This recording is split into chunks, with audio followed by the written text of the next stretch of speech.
Fala aí, rapaz. Bem legal, no meio da madrugada. É. Então, vamos para mais uma palavrinha, né? Uma palavrinha bem legal mesmo. Eu vou falar aqui que fica em Romanos, tá, gente? Tá, valeu? Tá aí a minha identidade. Meu nome.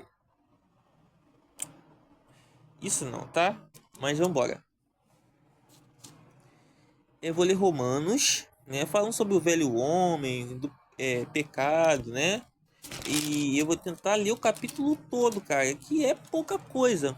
Mas tem um montão de explicaçãozinhas pequenitas, né? Que vai aumentar o vídeo, né? E eu sei que o objetivo não é ficar com um vídeo muito grande, porque enjoa de ver, né, gente? Mas o subtítulo do capítulo 6 de Romanos é o seguinte: a graça não nos deixa permanecer no pecado, antes nos livra do poder do pecado. Então a graça, né? Favor imerecido em Jesus, né? Jesus, mano. Jesus. Então, só de você acreditar nele, o espírito que acredita nele é de Deus, né, cara?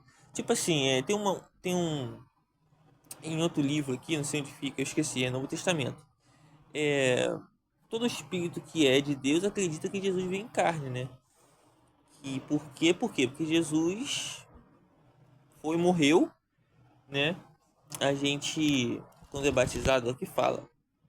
Quando a gente é batizado, a gente se assemelha como a morte dele, a morte para o mundo, a morte para o pecado, né? Então aquele pensamento de perversão, né? Aquele pensamento de pecado, de sujeira que as pessoas do mundo têm, ele não pode ser alimentado, né? Aquilo ali você marca um compromisso, né? Olha o que fala aqui. Ó, vamos lá. Já vou direto pro versículo 4, tá bom? Ó, para os cristãos. Tá bom, vou ler o versículo, depois vou ler a parte de estudo. Capítulo 6 de Romanos, versículo 4. De sorte que fomos sepultados com ele pelo batismo na morte. Então o batismo é como se você estivesse morrendo para o mundo e viver para Cristo. E o que é morrer para o mundo, né, cara? Você não viver para as coisas do mundo, né? Aqueles desejos, né, que você pode ter na sua vida, que a gente é pecador, né? Mas você pode ter algum desejo ruim, mas você não pode viver para eles, cara. Você está compromissado com Deus. Você morreu pro mundo. Esse aqui, ó, que é de sorte que fomos sepultados. Sepultado é morto, né? Com ele, com ele pelo batismo na morte. Para que, como Cristo ressuscitou dos mortos pela glória do Pai, assim andemos nós também em novidade de vida. Então a gente morre para o mundo como Jesus morreu na morte dele, no batismo. E a gente, no dia que a gente morrer, literalmente, né? Não, a gente já vive a vida que Jesus quer pra gente aqui. Só que quando a gente morre, nosso corpo morre, né? A gente vai para Deus. Então, a morte de Jesus é importante por causa disso, porque ela simboliza morrer para o mundo e viver para Cristo, né? Crucificar a sua carne, o seu corpo, os seus desejos, as suas vontades sujas, ser crucificado isso, ser rejeitado isso, né? Então você vive no mundo, mas não é do mundo. E interessante que eu tava vendo o Agostinho, aquele carinha, o bonequinho lá do Grande Família, falando, por que a morte de Jesus é importante, que não sei o que lá. E, cara,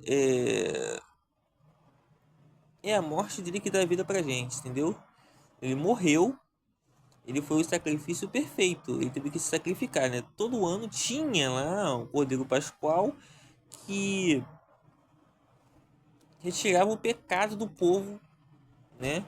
Eu acho que o sacerdote já fazia orações todo dia, mas esse dia anual eles crucificavam, faziam uma festividade, um pouquinho antes, um pouquinho antes fazer algumas festas, né? Um ritual lá dos israelitas que não tá valendo mais, né? Então Jesus ele veio cumprir na Páscoa ser esse cordeiro. Então a vida dele, ele já está vivo e a gente vive na morte dele. A gente vive no sacrifício dele, na fé nele, da fé nele, né?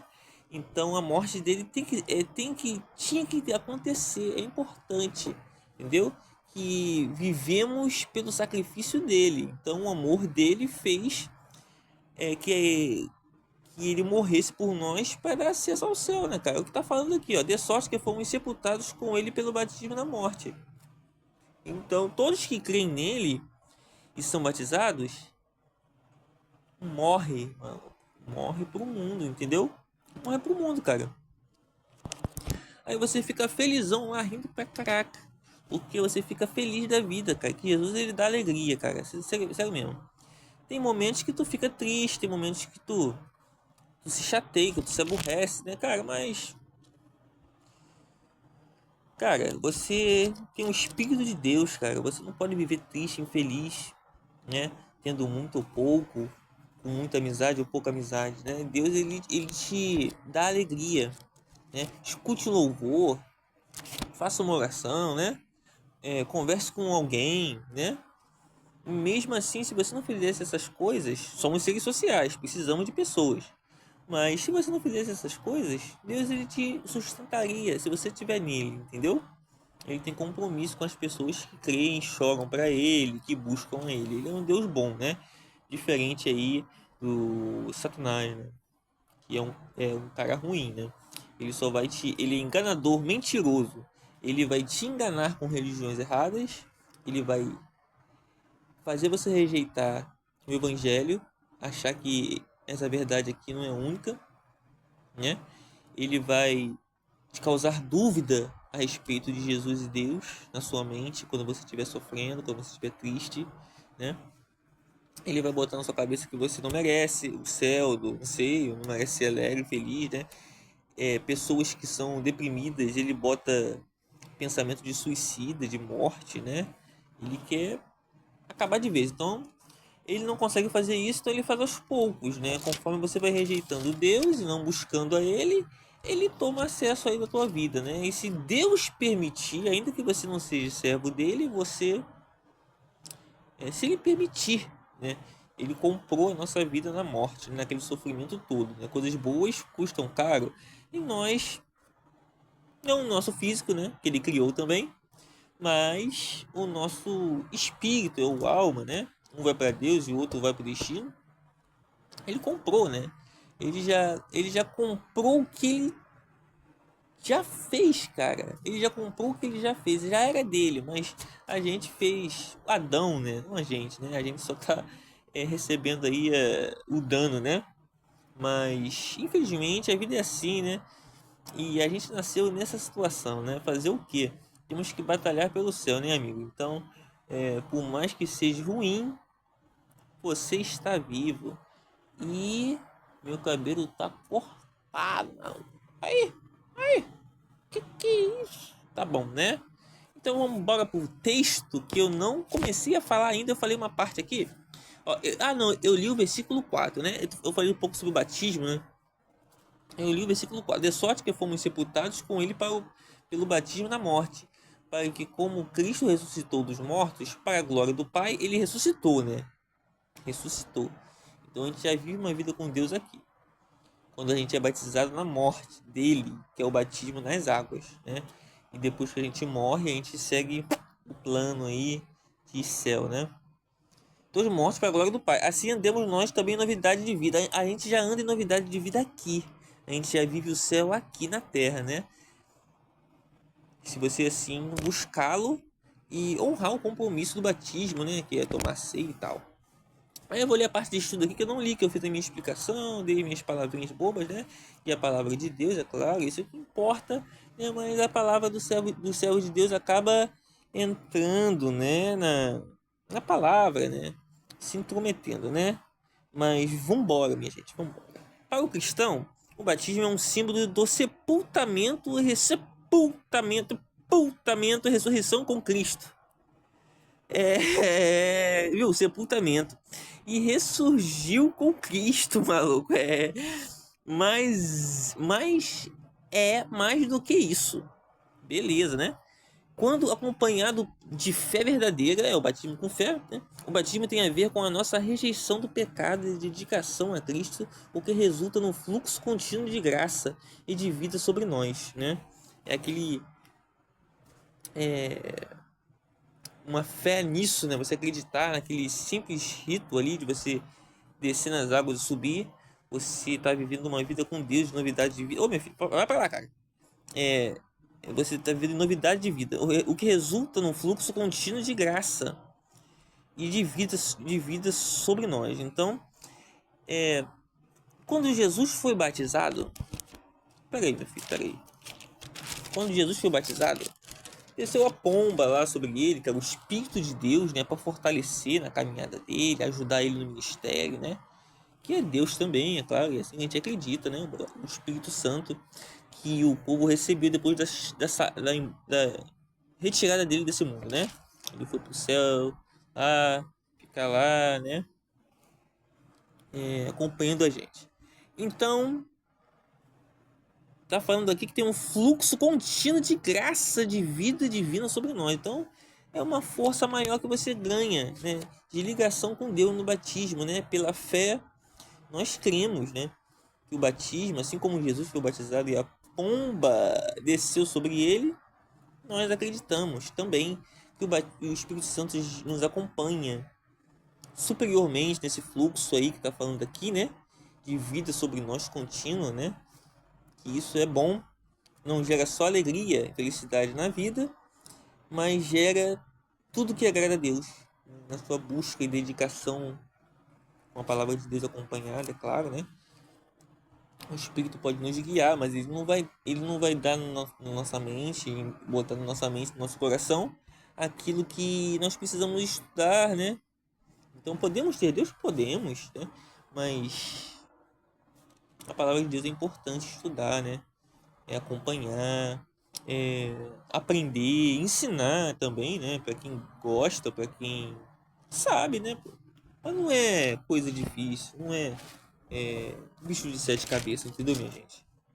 É simples, cara. É simples. Jesus, ele veio ao mundo, morreu por amor, veio ao mundo por amor, né? Rejeitou boas coisas por amor, para sofrer, cara, por nós. É. E é isso que aconteceu, cara. Isso que aconteceu. Então, o resumo do evangelho é amar a Deus acima de todas as coisas, fazer a vontade dele, foi o que Jesus estava fazendo, e o próximo, que é a missão de Deus nos manda, a salvação para o próximo. Ó, o evangelho, ele não é para os sãos, ou seja, não é para os anjos. Ele é para os fornicadores, para os homicidas, para os pecadores. Ele veio salvar o que se havia se perdido. Quem? Eu, você. Nós se perdemos de Deus, né? Então a morte de Jesus foi a reconciliação, né, amigos? Que a gente tem acesso a Deus por Jesus. Lembrando, não é santinho, não é padroeiro, não é esse maluco aí, nego velho, não é não, cara. Isso aí é espírito ruim. É Jesus, cara, é Jesus. Mas uma coisa, anjo não, anjo tem o poder dele, mas o que nos toma é o Espírito Santo, tá? É o Espírito de Deus. O Espírito do anjo tem poder para tomar também, acredito, mas eu não vejo na Bíblia explicação sobre isso. Ele guerreia contra os demônios. Ele usa o poder dele assim. E é o Espírito Santo que está dentro de nós que nos conduz. Os anjos trabalham com o Espírito Santo também, né? Que conduz eles, né? Logo então, controla os anjos. Eles têm luz, é porque eles têm Deus, né? Portanto, talvez em algum lugar na Bíblia diga que os anjos são controlados pelo Espírito de Deus, né? Um anjo que é caído não tem a luz de Deus, né? Que é o Espírito Santo, né? Que é uma pessoa também. E ele está dentro de nós, né? A fé fora disso, no Espírito Santo, é rejeitá-lo e mandá-lo embora da nossa mente, do nosso coração, que é um problema. Que ele é o que tá aqui dentro falando assim, convencendo, ele nos convence. O Espírito Santo é o que convence que você está errado quando você erra. Então ele fala assim, poxa, você fez errado. Você fez errado. Então quando a sociedade começa a piorar terrivelmente, porque a pessoa faz aquele erro e ela acredita que ela está certa disso, é porque o Espírito Santo já